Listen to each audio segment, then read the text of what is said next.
গত কয়েকদিন ধরে গোসল করার সময় মনে হচ্ছিল কেউ বাথরুমের দরজার বাইরে আছে। আজ নিশ্চিত হলাম যে ছেলে আমার স্নানের সময় দরজার কাছে দাঁড়িয়ে আমার গোসলের শব্দ শোনে এবং কল্পনা করে। স্নান শেষে বের হয়ে দেখি সে তাড়াতাড়ি সরে যাচ্ছে।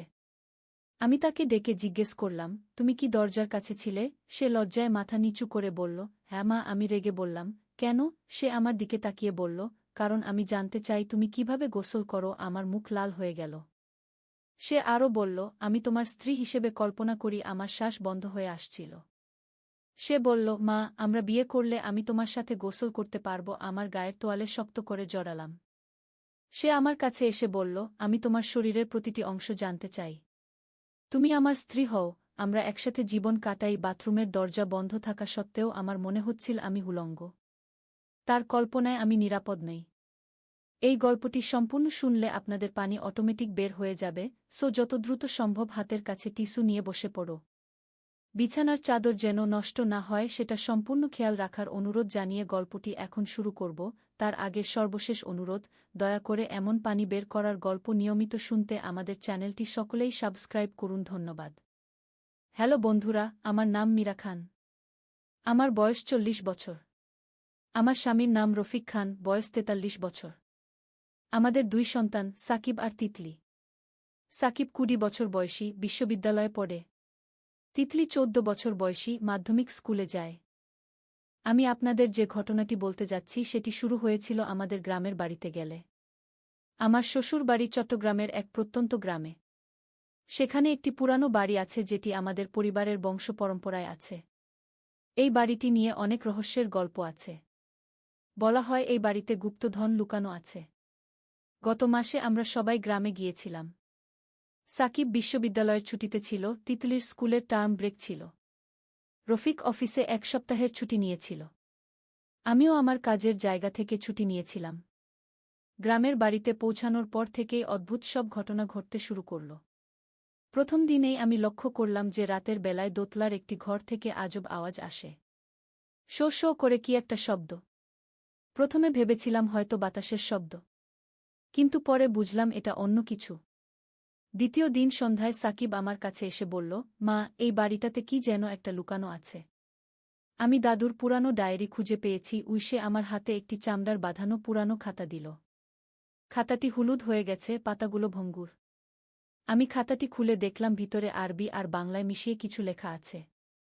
বেশিরভাগ লেখাই আমার পড়তে কষ্ট হচ্ছিল, তবে কিছু অংশ বুঝতে পারলাম। লেখা ছিল, রূপোর চাঁদের নিচে 7 ধাপ নেমে গেলে গু। এরপর আর কিছুই স্পষ্ট ছিল না। সেই রাতে খাওয়া দাওয়ার পর আমরা সবাই বসে ডায়েরিটা নিয়ে আলোচনা করছিলাম। রফিক বলল, এসব অতীতের কিছু কুসংস্কার হতে পারে। আমাদের এসব নিয়ে মাথা না ঘামানোই ভালো। কিন্তু সাকিব আর তিতলি খুবই উৎসুক হয়ে উঠেছিল। তিতলি বলল, মা, আমরা খুঁজে দেখি না এখানে কি আছে? হয়তো সত্যিই কিছু মূল্যবান জিনিস পাব। আমি প্রথমে রাজি ছিলাম না, কিন্তু পরিবারের সবার জোরাজুরিতে শেষ পর্যন্ত রাজি হলাম। পরের দিন সকালে আমরা বাড়ির চারদিকে খোঁজাখুঁজি শুরু করলাম। বাড়ির পিছনে একটি পুরানো কুয়া আছে। কুয়াটি অনেক দিন ধরে ব্যবহার হয় না। সাকিব বলল, মা, এই কুয়াটার দিকে একবার দেখি। আমরা সবাই কুয়ার কাছে গেলাম। কুয়ার চারপাশে ঘন ঝোপঝাড়। পরিষ্কার করতে বেশ কিছুক্ষণ লাগল। তারপর দেখলাম কুয়ার মুখে একটি পাথরের ঢাকনা আছে।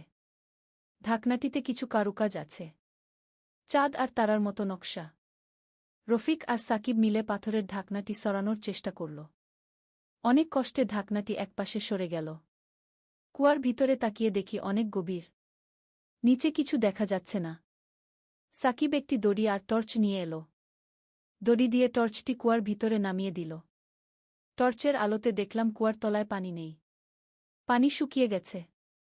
তবে কুয়ার এক পাশে একটি ছোট দরজার মতো কিছু দেখা যাচ্ছে। তিতলি উৎসাহ নিয়ে বলল, মা, ওখানে একটা গুপ্ত পথ আছে মনে হয়। আমার কিন্তু একটু ভয় লাগছিল। এত গভীর জায়গায় নামতে হবে, কিছু হলে কি করব? কিন্তু রফিক বলল, চলো একবার দেখেই আসি। হয়তো কিছু ইন্টারেস্টিং পাব। আমরা একটি লম্বা দড়ির মই বানালাম। সাকিব প্রথমে নামবে, তারপর আমি, তারপর তিতলি আর সবশেষে রফিক। কুয়ার ভিতরে নামার পর দেখলাম আসলেই একটি ছোট দরজা আছে। দরজাটি খুব পুরানো, কাঠে পোকা ধরেছে। সাকিব দরজা ধাক্কা দিয়ে খুলল। ভিতরে একটি সুড়ঙ্গ পথ। আমরা টর্চের আলোতে সুডঙ্গ পথে এগিয়ে চললাম। পথটা বেশ চওড়া, একসাথে দুইজন হাঁটা যায়।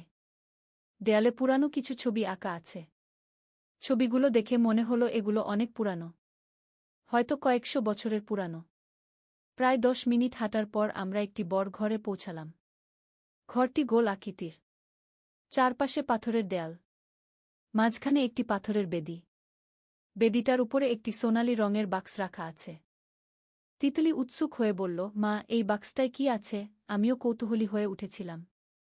সাকিব বাক্সটি নিয়ে দেখল। বাক্সটিতে একটি তালা লাগানো আছে। তালাটিও অনেক পুরানো। রফিক বলল, এই তালা ভাঙার কোনো উপায় আছে? সাকিব পকেট থেকে একটি ছোট হাতুড়ি আর ছেনি বের করল। আমি বিশ্ববিদ্যালয়ে আর্কিওলজি পড়ি, তাই এসব টুলস রাখি গু। সাবধানে তালাটি ভাঙার পর বাক্স খোলা গেল। ভিতরে একটি পুরানো কাপড়ে মোড়ানো কিছু আছে। কাপড়টি সরিয়ে দেখি একটি সোনার মুদ্রা, কিছু রূপার গহনা আর একটি পুরানো নকশা করা ছুরি। কিন্তু সবচেয়ে আশ্চর্যের বিষয় হল একটি চিঠি। চিঠিটি বাংলায় লেখা, তবে বানান আর ভাষা অনেক পুরানো। চিঠিটি পড়ে আমরা জানতে পারলাম এই বাড়ির প্রতিষ্ঠাতা হাকিম সাহেব তার সম্পদের একটি অংশ এখানে লুকিয়ে রেখেছিলেন। চিঠিতে আরও লেখা ছিল যে এই গুপ্ত ঘরে আরেকটি রহস্য লুকানো আছে। যে ব্যক্তি এই চিঠি পড়বে, সে যদি সত্যিকারের উত্তরাধিকারী হয় তাহলে পূর্ণিমা রাতে এখানে এসে পূর্ব দিকের দেয়ালে হাত দিলে আরও বড় একটি গুপ্ত কক্ষের দরজা খুলে যাবে। আমরা সবাই অবাক হয়ে গেলাম। কি রোমাঞ্চকর! সত্যি সত্যি আমাদের পূর্বপুরুষরা এমন রহস্যময় কাজ করে রেখেছেন। আমি বললাম, কাল রাতে পূর্ণিমা। আমরা কাল রাতে আবার এসে দেখব। ও সাকিব আর তিতলি খুশিতে লাফিয়ে উঠল। রফিকও এই অ্যাডভেঞ্চারে উৎসাহী হয়ে উঠেছিল। সেই রাতে আমরা সবাই খুব উত্তেজনা ছিলাম। খাওয়া দাওয়ার পরে আমরা আবার সেই গুপ্ত ঘরের পরিকল্পনা নিয়ে আলোচনা করলাম। সাকিব বলল, মা, আমার মনে হয় আমাদের পূর্বপুরুষরা কোনো বড় ধনসম্পদ এখানে লুকিয়ে রেখেছিলেন গু। তিতলি বলল, হয়তো এই ধনসম্পদ দিয়ে আমরা অনেক ভালো কিছু করতে পারব। আমিও ভাবছিলাম যে যদি সত্যিই কিছু মূল্যবান জিনিস পাওয়া যায় তাহলে সেটা দিয়ে পরিবারের অনেক উপকার হবে। পরের দিন সারাদিন আমরা অধীর আগ্রহে পূর্ণিমার রাতের জন্য অপেক্ষা করেছিলাম। সন্ধ্যার পর চাঁদ উঠল। পূর্ণিমার চাঁদ উজ্জ্বল আলোতে সারা আকাশ ভরে দিল। রাত 10টার দিকে আমরা আবার সেই কুয়ার কাছে গেলাম। এবার আমরা আরও ভালো প্রস্তুতি নিয়েছিলাম। বেশি টর্চ, দড়ি আর কিছু খাবার পানি। কুয়ায় নেমে সুডঙ্গ পথ দিয়ে সেই গোল ঘরে পৌঁছালাম। চিঠিতে যেমন লেখা ছিল আমরা পূর্ব দিকের দেয়ালে হাত রাখলাম। প্রথমে কিছু হল না। তারপর সাকিব দেয়ালে চাপ দিয়ে দেখল। হঠাৎ করে দেয়ালের একটি অংশ ভিতরের দিকে সরে গেল। একটি গোপন দরজা খুলে গেল। আমরা সবাই অবাক হয়ে তাকিয়ে রইলাম। এই দরজার ওপারে আরেকটি ঘর। এই ঘরটি আগের ঘরের চেয়েও বড়। ঘরের মাঝখানে একটি বড় পাথরের টেবিল। টেবিলের উপরে অনেকগুলো সোনার মুদ্রা, রূপার পাত্র আর কিছু রত্ন পাথর রাখা আছে। কিন্তু সবচেয়ে আশ্চর্যের বিষয় হল ঘরের এক কোণে একটি বড় বইয়ের তাক। তাকে অনেকগুলো পুরানো বই আর পাণ্ডুলিপি রাখা আছে। আমি একটি বই হাতে নিয়ে দেখলাম। বইটিতে আজুর্বেদ আর হার্বাল ঔষধ সম্পর্কে লেখা আছে। আরেকটি বইতে জ্যোতিষশাস্ত্র সম্পর্কে বিস্তারিত আলোচনা আছে। রফিক বলল, এই বইগুলো তো অমূল্য। এগুলো দিয়ে অনেক মানুষের উপকার করা যাবে। আমিও একমত হলাম। এই জ্ঞান আর সম্পদ শুধু আমাদের ব্যক্তিগত ব্যবহারের জন্য না রেখে সমাজের কল্যাণে ব্যবহার করা উচিত। সাকিব একটি পাণ্ডুলিপি নিয়ে পড়ছিল। সে বলল, মা, এইখানে একটি হাসপাতাল বানানোর পরিকল্পনা আছে।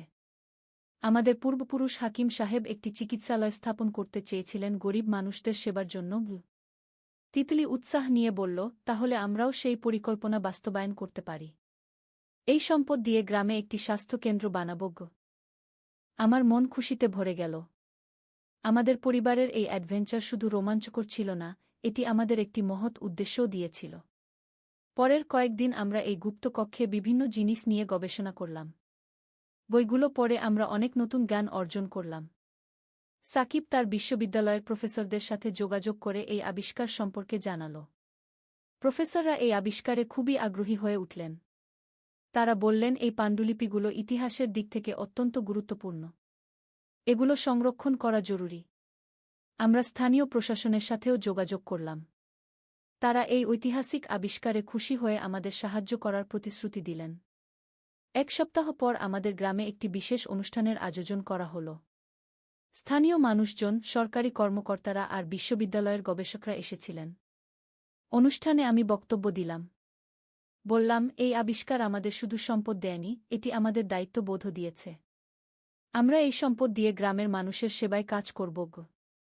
সেই অনুষ্ঠানেই আমরা ঘোষণা দিলাম যে আমাদের পূর্বপুরুষের স্বপ্ন অনুযায়ী এখানে একটি স্বাস্থ্য কেন্দ্র স্থাপন করা হবে। সেই সাথে একটি গ্রন্থাগার আর গবেষণা কেন্দ্রও থাকবে। রফিক তার চাকরি থেকে অবসর নিয়ে এই প্রকল্পের দায়িত্ব নিল। সাকিব তার পড়াশোনা শেষ করে এই কাজে যোগ দেওয়ার পরিকল্পনা করল। তিতলিও বড় হয়ে এই কাজে অংশ নেওয়ার ইচ্ছা প্রকাশ করল। 1 বছর পরে আমাদের স্বপ্নের স্বাস্থ্যকেন্দ্র উদ্বোধন হল। প্রতিদিন শত শত গ্রামীণ মানুষ এখানে চিকিৎসা সেবা নিতে আসে। পুরানো পাণ্ডুলিপির আয়ুর্বেদিক চিকিৎসা পদ্ধতি আধুনিক চিকিৎসার সাথে মিশিয়ে অনেক রোগীর উপকার হচ্ছে। গ্রন্থাগারে এলাকার ছাত্রছাত্রীরা নিয়মিত পড়াশোনা করে। আর গবেষণা কেন্দ্রে বিভিন্ন বিশ্ববিদ্যালয়ের গবেষকরা আসেন নতুন নতুন আবিষ্কারের জন্য। আমাদের এই অ্যাডভেঞ্চার আমাদের শুধু পারিবারিকভাবে কাছে নিয়ে আসেনি, এটি আমাদের সমাজের প্রতি দায়বদ্ধতাও শিখিয়েছে। আমরা বুঝেছি যে সত্যিকারের সম্পদ হল যে জ্ঞান আর সেবা দিয়ে মানুষের কল্যাণ করা যায়। এখন যখনই আমি সেই পুরানো কুয়ার দিকে তাকাই, মনে হয় এটি শুধু একটি কুয়া না। এটি আমাদের অতীত, বর্তমান আর ভবিষ্যতের সেতুবন্ধন। আমাদের পূর্বপুরুষদের স্বপ্ন আর আমাদের দায়িত্বের সংযোগস্থল। সাকিব এখন আর্কিওলজিস্ট হয়েছে। সে এই অঞ্চলের বিভিন্ন ঐতিহাসিক স্থান নিয়ে গবেষণা করে। তার কাজের মাধ্যমে আরও অনেক রহস্যময় জায়গার সন্ধান পেয়েছি আমরা। গত মাসে সাকিব আরেকটি আশ্চর্যজনক আবিষ্কার করেছে। আমাদের বাড়ি থেকে 2 কিলোমিটার দূরে একটি পাহাড়ের গুহায় সে প্রাচীন মুদ্রা আর পাথরে খোদাই করা লিপি খুঁজে পেয়েছে। সেই লিপি পড়ে জানা গেছে যে এই এলাকায় একসময় একটি সমৃদ্ধ রাজ্য ছিল। তিতলিও এখন 16 বছর বয়সে পৌঁছেছে। সে পড়াশোনার পাশাপাশি আমাদের স্বাস্থ্যকেন্দ্রে স্বেচ্ছাসেবী হিসেবে কাজ করে। তার স্বপ্ন ডাক্তার হয়ে এই এলাকার মানুষের আরও ভালো সেবা দেওয়া। রফিক এখন স্থায়ীভাবে গ্রামে থাকে। সে স্বাস্থ্যকেন্দ্রের প্রশাসনিক দায়িত্ব সামলায়। তার নেতৃত্বে আমাদের কেন্দ্রটি এখন জেলার সবচেয়ে ভালো স্বাস্থ্য সেবা প্রদানকারী প্রতিষ্ঠান হিসেবে পরিচিত। আর আমি এখন একজন লেখক হয়ে উঠেছি। আমাদের এই অভিজ্ঞতা আর গ্রামের মানুষের গল্প নিয়ে বই লিখি। আমার প্রথম বই গুপ্তধনের সন্ধানে খুব বেশ জনপ্রিয় হয়েছে। কিন্তু আমাদের অ্যাডভেঞ্চার এখানেই শেষ নয়। গত সপ্তাহে একটি অদ্ভুত ঘটনা ঘটেছে। আমাদের স্বাস্থ্যকেন্দ্রে একজন বয়স্ক মানুষ এসেছিলেন। তিনি বলেছেন তার কাছে আরেকটি গুপ্ত তথ্য আছে। তিনি দাবি করেছেন যে এই এলাকায় আরও বড় একটি গুপ্ত কক্ষ আছে যেখানে প্রাচীন চিকিৎসা শাস্ত্রের অমূল্য পাণ্ডুলিপি রয়েছে। সেই বৃদ্ধ মানুষটির নাম করিম মিয়া। তার বয়স 80 বছর। তিনি বলেছেন তার দাদা তাকে বলেছিলেন এই গোপন কথা। তিনি আমাদের বিশ্বস্ত মনে করে এই তথ্য শেয়ার করেছেন। করিম মিয়া বলেছেন, মীরা বেটি, তোমরা যে কাজ করছো সেটা দেখে আমার মন খুশি। আমার দাদা বলতেন পাহাড়ের ওপাশে একটি বড় বট গাছ আছে। সেই গাছের নিচে একটি পাথরের চাই আছে। পূর্ণিমার রাতে সেই চাইতে চাঁদের আলো পড়লে একটি গুপ্ত সুড়ঙ্গ দেখা যায়। আমরা সবাই করিম মিয়ার কথা শুনে উত্তেজিত হয়ে উঠলাম। তবে এবার আমরা আরও সাবধানী হতে চাইলাম। আগের অভিজ্ঞতা থেকে শিখেছি যে এসব গুপ্ত জায়গায় অনেক বিপদও থাকতে পারে। আমরা জেলা প্রশাসকের সাথে যোগাযোগ করলাম।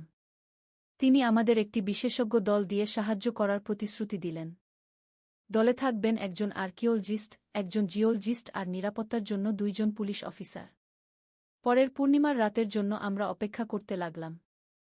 এই অপেক্ষার সময়টাতে আমরা প্রয়োজনীয় প্রস্তুতি নিলাম।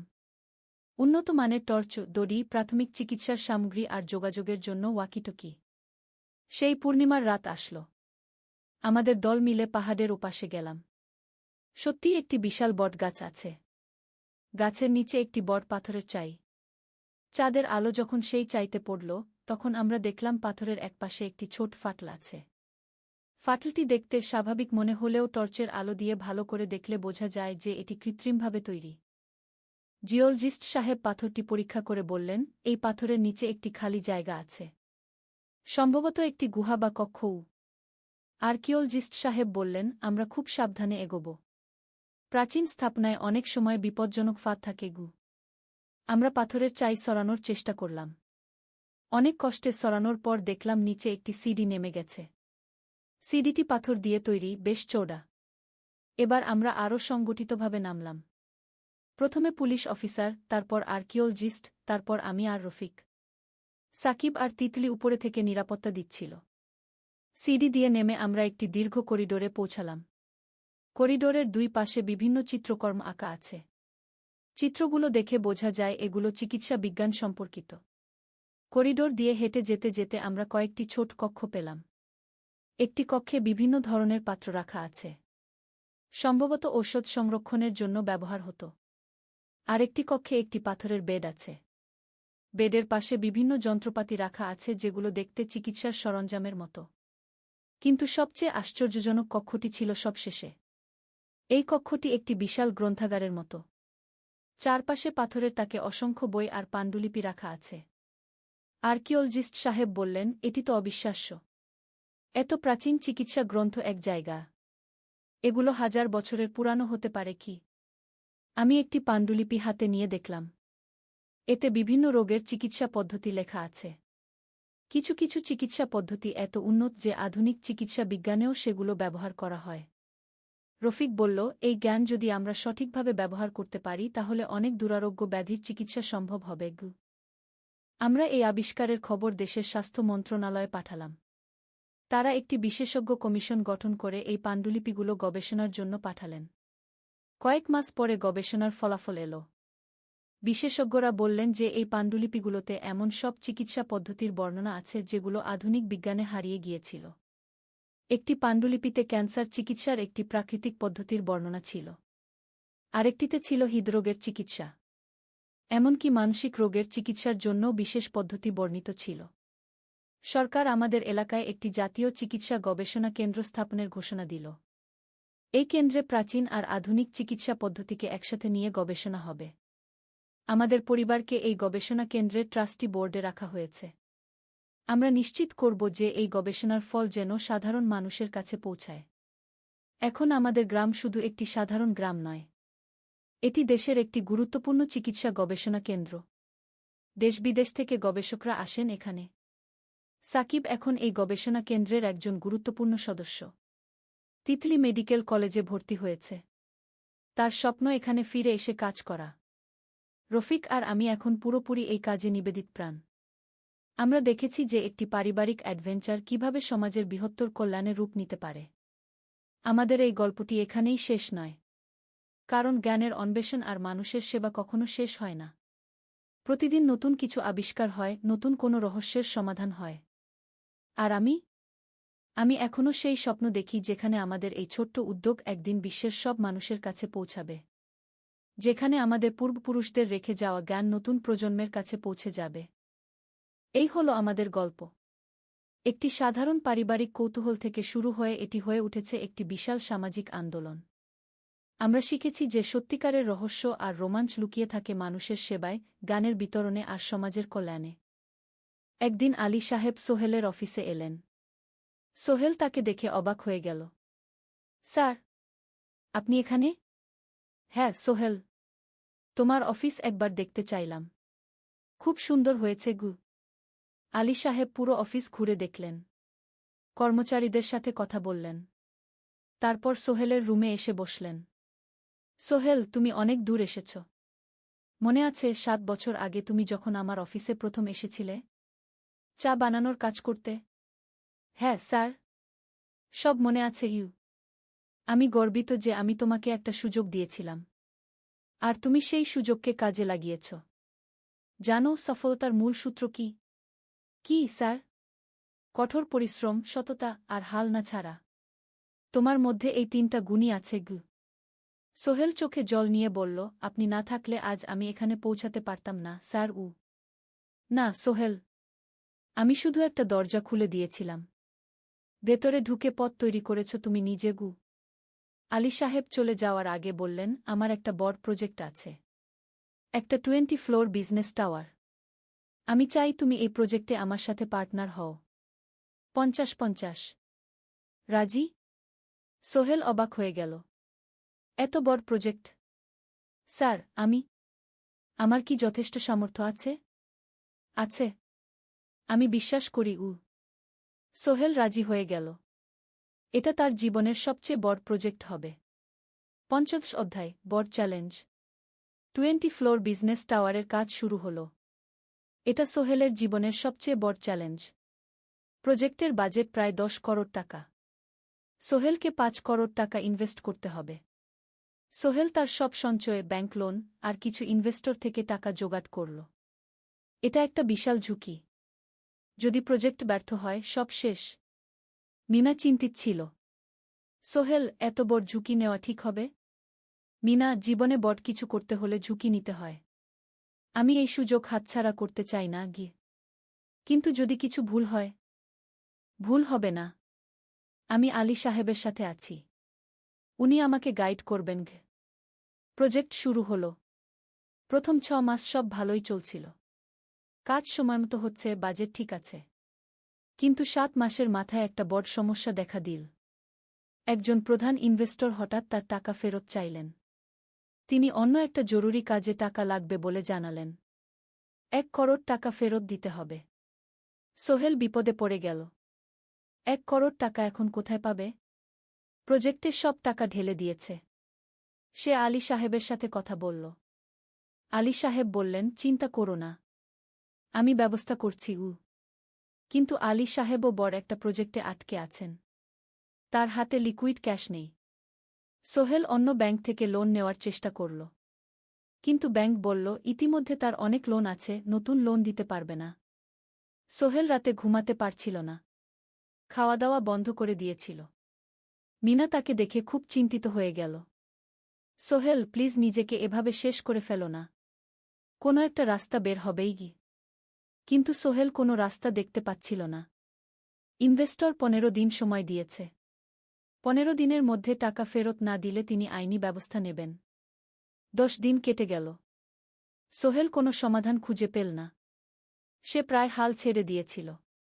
11 দিনের দিন একটা অপ্রত্যাশিত ঘটনা ঘটল।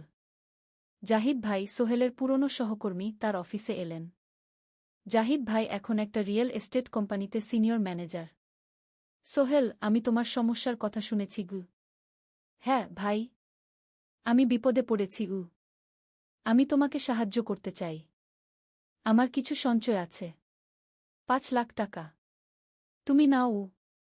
সোহেল চোখে জল নিয়ে বলল, ভাই আমি কিছু বলার দরকার নেই। তুমি আমাকে অনেক কিছু শিখিয়েছ। তোমার কাছ থেকে পরিশ্রম আর সততা শিখেছি। এখন আমার পালা তোমাকে সাহায্য করার। জাহিদ ভাই চলে যাওয়ার পর আরও 2 জন এলো। একজন সোহেলের পুরনো ক্লায়েন্ট, আরেকজন তার কর্মচারী। 2 জন মিলে আরও 8 লাখ টাকা দিল। করিম মামা 20 লাখ টাকা ব্যবস্থা করলেন। তার কিছু বন্ধুদের কাছ থেকে ধার করে। মিনা তার সব গয়না বিক্রি করে 10 লাখ টাকা দিল। সবাই মিলে প্রায় 45 লাখ টাকা জোগাড় হল। বাকি 65 লাখ টাকা সোহেল তার অফিসের সব অ্যাসেট বিক্রি করে আর একটা প্রাইভেট ফিন্যান্স কোম্পানি থেকে উচ্চ সুদে লোন নিয়ে ব্যবস্থা করল। ঠিক 14 দিনের দিন সোহেল ইনভেস্টরকে 1 করোড় টাকা ফেরত দিল। ইনভেস্টর টাকা নিয়ে চলে গেলেন। সোহেল তার অফিসে ফিরে এসে চেয়ারে বসে কাঁদল। এত চাপ, এত টেনশন, সব যেন একসাথে বের হয়ে এলো। মিনা এসে তাকে জড়িয়ে ধরল। আমরা পেরেছি সোহেল, আমরা পেরেছি। ষোড়শ অধ্যায়, পুনরুদ্ধার। এই ঘটনার পর সোহেল আরও সাবধান হয়ে গেল। সে বুঝল, ব্যবসায় শুধু সাহস নয়, বুদ্ধিও লাগে। ঝুঁকি নিতে হয়, কিন্তু হিসাব করে। প্রজেক্ট চলতে থাকল। এবার সোহেল আরও সতর্কতার সাথে সবকিছু পরিচালনা করল। প্রতিটা খরচ হিসাব করল, প্রতিটা সিদ্ধান্ত ভেবেচিন্তে নিল। আরও 1 বছর পর 20 ফ্লোর বিজনেস টাওয়ার সম্পন্ন হল। চমৎকার বিল্ডিং, শহরের অন্যতম সুন্দর ভবন। বিল্ডিংয়ের উদ্বোধন অনুষ্ঠানে শহরের মেয়র এলেন। অনেক ব্যবসায়ী, সাংবাদিক এল। সোহেলের নাম পত্রিকায় ছাপা হল। স্বপ্নের শহরে এক তরুণ উদ্যোক্তার সফলতার গল্প। প্রজেক্ট থেকে সোহেলের লাভ হল প্রায় 2 করোড় টাকা। এই টাকা দিয়ে সে সব ঋণ শোধ করল। জাহিদ ভাইয়ের টাকা ফেরত দিল। করিম মামার ঋণ শোধ করল। যারা সাহায্য করেছিল সবাইকে টাকা ফেরত দিল। মিনার জন্য নতুন গয়না কিনল, আরও সুন্দর। তার মাকে গ্রামে একটা নতুন পাকা বাড়ি বানিয়ে দিল। মা কাঁদতে কাঁদতে বললেন, তোর বাবা বেঁচে থাকলে কত খুশি হতো। তুই আমার সব স্বপ্ন পূরণ করেছিস। সোহেল নিজেদের জন্য একটা ফ্ল্যাট কিনল। 4 রুমের ফ্ল্যাট, সমুদ্রের কাছে। এখন আর ভাড়া বাড়িতে থাকতে হয় না। সপ্তদশ অধ্যায়, প্রতিদান। সোহেল এখন একজন প্রতিষ্ঠিত উদ্যোক্তা। কিন্তু সে তার শেখ ভোলেনি। যে গ্রাম থেকে সে এসেছে, যারা তাকে সাহায্য করেছে, কাউকেই ভোলেনি। সে তার গ্রামে একটা স্কুল বানিয়ে দিল। সোহেল ফাউন্ডেশন স্কুল কো গরিব ছেলেমেয়েরা ফ্রিতে পড়তে পারবে। ভালো শিক্ষক নিযোগ দিল। ভালো পড়াশোনার ব্যবস্থা করল। শহরে একটা ফ্রি মেডিকেল ক্লিনিক খুলল। গরিব মানুষরা ফ্রিতে চিকিৎসা পাবে। প্রতি বছর 10 জন মেধাবী কিন্তু গরিব ছাত্রছাত্রীকে স্কলারশিপ দেওয়া শুরু করল। তারা বিনামূল্যে পড়াশোনা করতে পারবে। একদিন একটা টিভি চ্যানেল সোহেলের ইন্টারভিউ নিতে এলো। আপনার সফলতার গোপন সূত্র কি? সোহেল একটু ভেবে বলল, কঠোর পরিশ্রম, সততা আর হাল না ছাড়া। এই 3টা জিনিস যদি কারো মধ্যে থাকে, সে যে কোনো কিছু অর্জন করতে পারে। আর সবচেয়ে বড় কথা, যারা আমাকে সাহায্য করেছে তাদের ছাড়া আমি কিছুই না। একা কেউ সফল হতে পারে না। আপনার পরবর্তী স্বপ্ন কি? আমি চাই আরও মানুষকে সাহায্য করতে। আমার মতো যারা গ্রাম থেকে শহরে আসে তাদের জন্য একটা ট্রেনিং সেন্টার খুলব। তারা সেখানে বিভিন্ন স্কিল শিখতে পারবে, চাকরি পাবে, নিজের পায়ে দাঁড়াতে পারবে। অষ্টাদশ অধ্যায়, নতুন প্রজন্ম। আরও 5 বছর কেটে গেল। সোহেল এখন 45 বছরের। তার মেয়ে সারা এখন 9 বছরের। স্কুলে ক্লাস 4-এ পড়ে। খুব মেধাবী মেয়ে। একদিন সারা বাবাকে জিজ্ঞেস করল, বাবা, তুমি কিভাবে এত বড় হলে? আমার বন্ধুরা বলে তুমি একজন সফল মানুষ গো। সোহেল তাকে কোলে নিয়ে বসল। বাবা, তুমি জানো তোমার দাদু ছিলেন একজন স্কুল শিক্ষক, খুব সৎ মানুষ। কিন্তু আমরা গরিব ছিলাম। আমি রিক্সা চালাতাম গো। রিক্সা? সত্যি? হ্যাঁ। তারপর আমি এই শহরে এলাম। অনেক কষ্ট করেছি, কিন্তু হাল ছাড়িনি।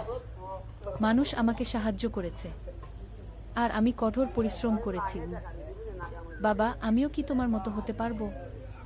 অবশ্যই পারবে বাবা। তবে মনে রেখো, সফলতা মানে শুধু টাকা পয়সা না। সফলতা মানে ভালো মানুষ হওয়া, অন্যদের সাহায্য করা, সৎ থাকা গু। সারা মাথা নাড়ল। আমি ভালো মানুষ হব বাবাবু। সোহেল তার মেয়েকে জড়িয়ে ধরল। মনে মনে ভাবল, তার জীবনের সব কষ্ট সার্থক হয়েছে। মিনা রান্নাঘর থেকে ডাকল, খাবার তৈরি। এসো। সোহেল সারাকে নিয়ে ডাইনিং টেবিলে গেল। ঋতু এসেছে। সে এখন বিয়ে করেছে, তার একটা ছেলে হয়েছে। সোহেলের মা মাঝে মাঝে চট্টগ্রামে বেড়াতে আসেন। আজও এসেছেন। সবাই মিলে খেতে বসল। হাসি গল্পে ভরা পরিবার। সোহেল তাকাল তার মায়ের দিকে, মিনার দিকে, সারার দিকে, ঋতুর দিকে। মনে হলো, জীবনে আর কি চাই? খাওয়া শেষে সবাই বসে রইল, গল্প করছিল। হঠাৎ সোহেলের ফোন বাজল। অফিস থেকে একটা জরুরি বিষয়। সোহেল ফোন রেখে দিয়ে মিনাকে বলল, একটা নতুন প্রজেক্টের প্রস্তাব এসেছে। একটা এতিমখানা বানানোর কাজ। সরকারি প্রজেক্ট। তুমি নেবে? অবশ্যই। এটা আমার স্বপ্নের প্রজেক্ট। যেসব বাচ্চাদের বাবা মা নেই, তাদের জন্য একটা সুন্দর জায়গা। মিনা হাসল। তুমি কখনো বদলাও না, এখনো অন্যদের কথা ভাবো। এটাই তো জীবন মিনা। শুধু নিজের জন্য বাঁচলে কি হবে? 49 অধ্যায়, উত্তরাধিকার। 10 বছর আরও কেটে গেল। সোহেল এখন 55 বছরের। তার চুলে পাক ধরেছে, কিন্তু শক্তি এখনো আগের মতোই। সারা এখন 19 বছরের। সে বিশ্ববিদ্যালয়ে ইঞ্জিনিয়ারিং পড়ছে। সে চায় বাবার মতো কনস্ট্রাকশন ইন্ডাস্ট্রিতে কাজ করতে। একদিন সারা বাবাকে বলল, বাবা, আমি তোমার কোম্পানিতে কাজ করতে চাই। এখনো তো তোর পড়াশোনা বাকি। জানি, কিন্তু আমি এখন থেকেই শিখতে চাই। ছুটির দিনে তোমার সাথে সাইটে যেতে চাই, দেখতে চাই কিভাবে কাজ হয়। সোহেল খুশি হয়ে গেল। তার মেয়ে তার পথ অনুসরণ করতে চায়। ঠিক আছে, কিন্তু শর্ত হলো, তোকে সবকিছু নিজ থেকে শিখতে হবে। কোনো স্পেশাল ট্রিটমেন্ট পাবি না গিয়ে। আমি তো তাই চাই বাবাগু। সারা তার বাবার সাথে কাজ শিখতে শুরু করল। সে দেখল কিভাবে শ্রমিকরা কাজ করে, কিভাবে ম্যাটেরিয়াল বাছাই করতে হয়, কিভাবে একটা প্রজেক্ট ম্যানেজ করতে হয়। সোহেল তাকে কোনো সহজ পথ দিল না। সারাকেও সবার মতো কষ্ট করতে হলো। সাইটে রোদে দাঁড়িয়ে থাকতে হলো, শ্রমিকদের সাথে কথা বলতে হলো, কিন্তু সারা হাল ছাড়ল না। সে তার বাবার মেয়ে, পরিশ্রম করতে জানে। 3 বছর পর সারা গ্রাজুয়েট হলো। সে সোহেলের কোম্পানিতে জুনিয়র প্রজেক্ট ম্যানেজার হিসেবে যোগ দিল। সোহেল ধীরে ধীরে সারাকে বড় দায়িত্ব দিতে শুরু করল। সারা তার বাবার মতোই সৎ, পরিশ্রমী। 20 অধ্যায়, সমাপ্তি নয়, নতুন শুরু। আরও 5 বছর পর সোহেল এখন 60 বছরের। সে সিদ্ধান্ত নিল এবার অবসর নেওয়ার সময় এসেছে। কোম্পানির দায়িত্ব সারাকে দেবে। একটা অনুষ্ঠান করা হলো। সোহেল আনুষ্ঠানিকভাবে কোম্পানির চেয়ারম্যান পদ থেকে অবসর নিল। সারা হলো নতুন ম্যানেজিং ডিরেক্টর। সোহেল তার বক্তব্যে বলল, আমি যখন এই শহরে এসেছিলাম আমার পকেটে ছিল মাত্র 5,000 টাকা, একটা ছোট্ট ব্যাগ আর অনেক স্বপ্ন। আজ 40 বছর পর আমি পেছনে ফিরে তাকাই, দেখি একটা দীর্ঘ পথ। সেই পথে অনেক কষ্ট ছিল, অনেক বাধা ছিল, কিন্তু ছিল অনেক ভালোবাসাও, অনেক মানুষের সাহায্যও। আমি বিশ্বাস করি সফলতা একা আসে না, এটা আসে অনেক মানুষের সমর্থন, ভালোবাসা আর বিশ্বাস নিয়ে। আমি যা কিছু অর্জন করেছি তা আমার একার না, এটা আমার পরিবারের, আমার কর্মচারীদের, আমার বন্ধুদের, সবার। আজ আমি আমার মেয়ে সারার হাতে এই দায়িত্ব তুলে দিচ্ছি। আমি জানি সে আমার চেয়ে ভালো করবে, কারণ সে শিখেছে আমার ভুল থেকে, আমার অভিজ্ঞতা থেকে। গিয়ে অনুষ্ঠান শেষ হলো, সবাই চলে গেল। সোহেল আর মিনা অফিসে একা দাঁড়িয়ে রইল। মিনা, মনে আছে আমরা প্রথম কখন দেখা হয়েছিলাম? হ্যাঁ, তোমার সেই ছোট্ট মুদি দোকানে। তুমি বিস্কুট কিনতে এসেছিলে। কে ভেবেছিল সেই দিন থেকে আমাদের এই পর্যস্বপ্নের শহর। প্রথম অধ্যায়, যাত্রা শুরু। সকাল 7টা বেজে গেছে। ঢাকার কমলাপুর রেল স্টেশনে মানুষের ভিড়। চারদিকে চা বিস্কুট বিক্রেতাদের চিৎকার, ট্রেনের হর্ন আর যাত্রীদের কোলাহল। এই বিশাল ভিড়ের মধ্যে একটা ছোট্ট ব্যাগ হাতে দাঁড়িয়ে আছে সোহেল। বয়স মাত্র 22। গায়ের রং শ্যামলা, চোখে স্বপ্নের ঝিলিক। ভাইজা, চট্টগ্রামের টিকিট আছে? সোহেল টিকিট কাউন্টারের সামনে দাঁড়িয়ে জিজ্ঞেস করল। আছে। 30 টাকা। কাউন্টারের লোকটা উত্তর দিল। সোহেল তার পকেট থেকে টাকা বের করল। মোট 5,000 টাকা। এই টাকা সে জমিয়েছে গত 3 বছরে রিক্সা চালিয়ে। তার স্বপ্ন ছিল চট্টগ্রাম গিয়ে একটা ভালো চাকরি পাওয়া। গ্রামে আর থাকতে চায় না সে। বাবা মারা গেছেন 10 বছর আগে। মা আর ছোট বোন ঋতুকে নিয়ে সংসার চালাচ্ছিল রিক্সা চালিয়ে। কিন্তু এভাবে তো আর সারা জীবন চলবে না। টিকিট কেটে সোহেল প্ল্যাটফর্মে এলো। ট্রেন ছাড়বে আর মাত্র 15 মিনিট পরে। সে একটা বেঞ্চে বসে পড়ল, ব্যাগটা বুকের কাছে চেপে ধরল। এই ব্যাগে আছে তার সব সম্পদ, কিছু কাপড়, একটা ছোট্ট ফটো ফ্রেমে বাবা মায়ের ছবি আর কিছু টাকা। কোথায় যাচ্ছেন? পাশে বসা একজন বয়স্ক মানুষ জিজ্ঞেস করলেন। চট্টগ্রাম কাকা। চাকরি খুঁজতে যাচ্ছি। কে? সোহেল বিনয়ের সাথে উত্তর দিল।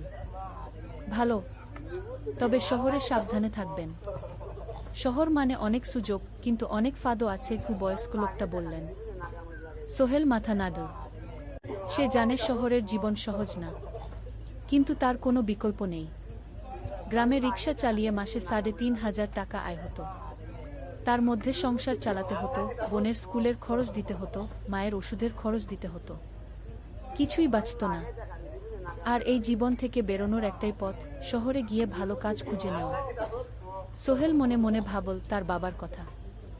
বাবা ছিলেন একজন স্কুল শিক্ষক, খুব সৎ মানুষ ছিলেন।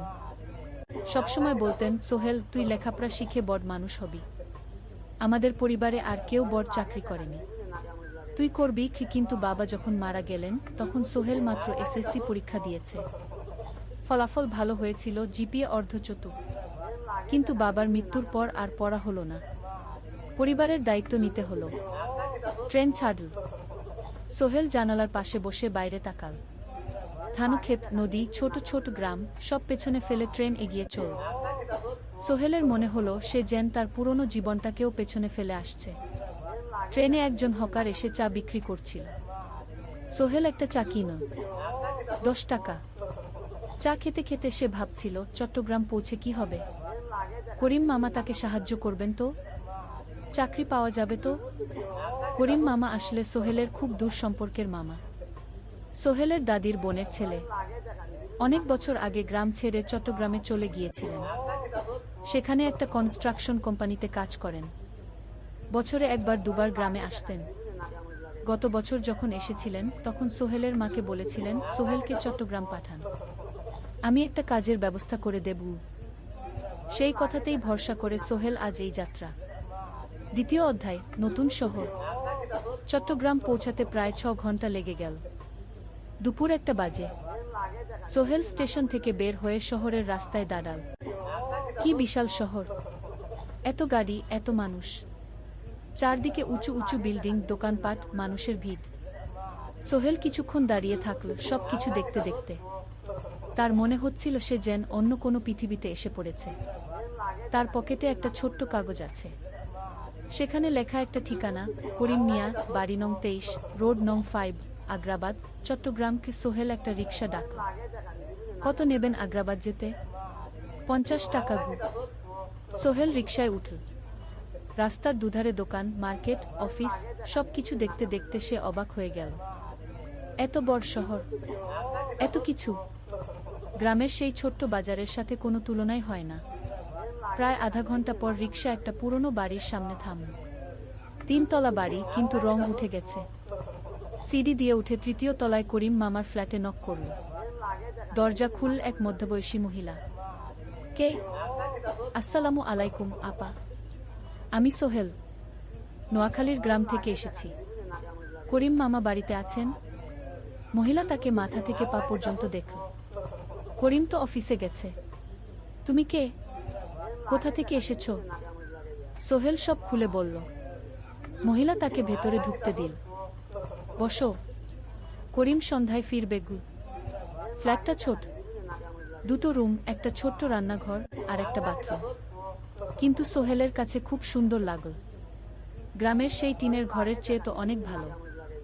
মহিলা তার নাম জানাল সালমা, করিম মামার স্ত্রী। তাদের 2টো ছেলে, একজন ক্লাস 8-এ পড়ে, আরেকজন ক্লাস 5-এ। খেয়েছো? সালমা আপা জিজ্ঞেস করল। না আপা গু। অপেক্ষা করো, ভাত আছে, মাছ আছে, খাও। সোহেল প্রথমে রাজি হতে চাইল না, কিন্তু খুব খিদে পেয়েছিল। সকাল থেকে শুধু একটা চা আর বিস্কুট খেয়েছে। খাওয়া দাওয়ার পর সোহেল বসে রইল। সালমা আপা তাকে গল্প করতে লাগল। তোমার মা কেমন আছেন? তোমার বোন? ভালো আছে আপা, মার একটু গেটে বাত আছে, ওষুধ খাচ্ছেন। বোন স্কুলে পড়ে কু। তুমি কি করতে চাও এখানে? চাকরি খুঁজছি আপা, যে কোনো কাজ করব। বাসায় মা আর বোনকে টাকা পাঠাতে হবে। সালমা আপা মাথা নাড়ল। করিম তোমার জন্য কিছু একটা করবে, সে ভালো মানুষ কে। সারাদিন অপেক্ষা করল সোহেল। সন্ধ্যা 6টায় করিম মামা ফিরলেন। 50-এর কাছাকাছি বয়স, কালো রঙের প্যান্ট শার্ট পরা, হাতে একটা ব্যাগ। আরে সোহেল, কবে এলি? করিম মামা খুশি হয়ে বললেন। আজ সকালে মামা গি। করিম মামা তাকে জড়িয়ে ধরলেন। অনেকদিন পর দেখলাম। কেমন আছিস? ভালো আছি মামা গি। ভালো করেছিস এসে। এখানে অনেক সুযোগ আছে। তোর জন্য একটা কাজের ব্যবস্থা করে দেব। তবে প্রথমে কয়েকদিন এখানে থাক, শহরটা একটু চিনে নে, তারপর কাজে যোগ দিবি। সোহেলের মনে আসার আলো জ্বল। সে ভাবল হয়তো তার ভাগ্য এবার পাল্টাবে। 3য় অধ্যায়, প্রথম চাকরি। 1 সপ্তাহ পরে করিম মামা সোহেলকে তার কোম্পানিতে নিয়ে গেলেন।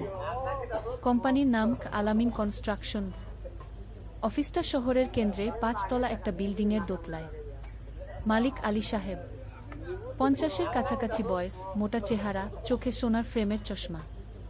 বড়লোক মানুষ, কিন্তু খুব কড়া। এই ছেলেটাকে কি কাজে লাগাবেন? আলী সাহেব করিম মামাকে জিজ্ঞেস করলেন। স্যার, ও আমার আত্মীয়, গ্রাম থেকে এসেছে, খুব পরিশ্রমী, যে কোনো কাজে লাগাতে পারেন। আলী সাহেব সোহেলের দিকে তাকালেন। তুমি কি পড়েছ? স্যার, এসএসসি পাস, জিপিএ অর্ধচতু। হুম, ভালো। কম্পিউটার চালাতে পারো? না স্যার, পারি না। কিন্তু শিখতে চাই। আলী সাহেব একটু ভাবলেন। ঠিক আছে, তোমাকে অফিসের কাজে রাখব। ফাইল গুছানো, চা বানানো, কাগজপত্র নিয়ে যাওয়া, না এসব। মাসে 5,000 টাকা। রাজি আছো? জি স্যার। সোহেল খুশি হয়ে গেল। 5,000 টাকা? রিকশা চালিয়ে 3,500 পেত। এখানে 5,000। কাজ শুরু হলো পরদিন থেকে। সকাল 8টায় অফিসে যেতে হয়, ফিরতে হয় সন্ধ্যা 7টায়।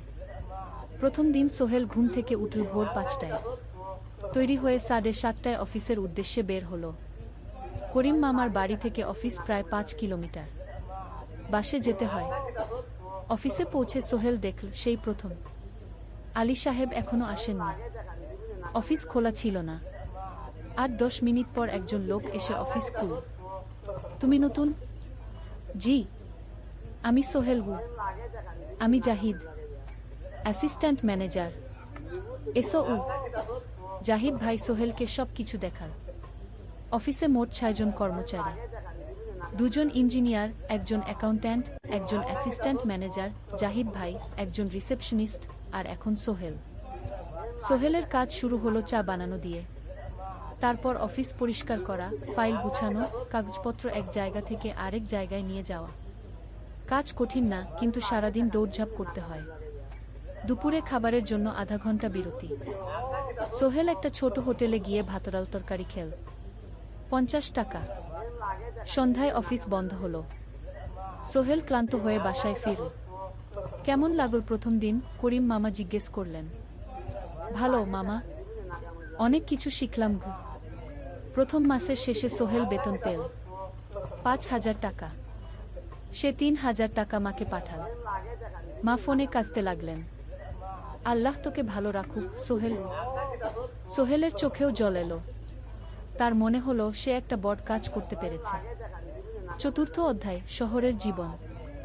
3 মাস কেটে গেল। সোহেল এখন শহরের সাথে মিশে গেছে। প্রতিদিন অফিসে যাওয়া আসার পথে সে দেখে হাজারো মানুষের জীবন। কেউ সফল, কেউ ব্যর্থ, কিন্তু সবাই চলছে নিজের পথে। সোহেল অফিসের কাজের পাশাপাশি কম্পিউটার শেখার চেষ্টা করছে। অফিসে একটা কম্পিউটার আছে। যখন কেউ ব্যবহার করে না, তখন সোহেল একটু একটু শেখার চেষ্টা করে।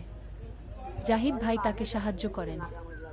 সোহেল, তুমি যদি কম্পিউটার ভালোভাবে শিখতে পারো, তাহলে তোমার ভবিষ্যৎ উজ্জ্বল। জাহিদ ভাই একদিন বললেন। কিভাবে শিখব ভাই? ট্রেনিং সেন্টারে যাও। সন্ধ্যায় ক্লাস আছে। মাসে 2,000 টাকা লাগবে।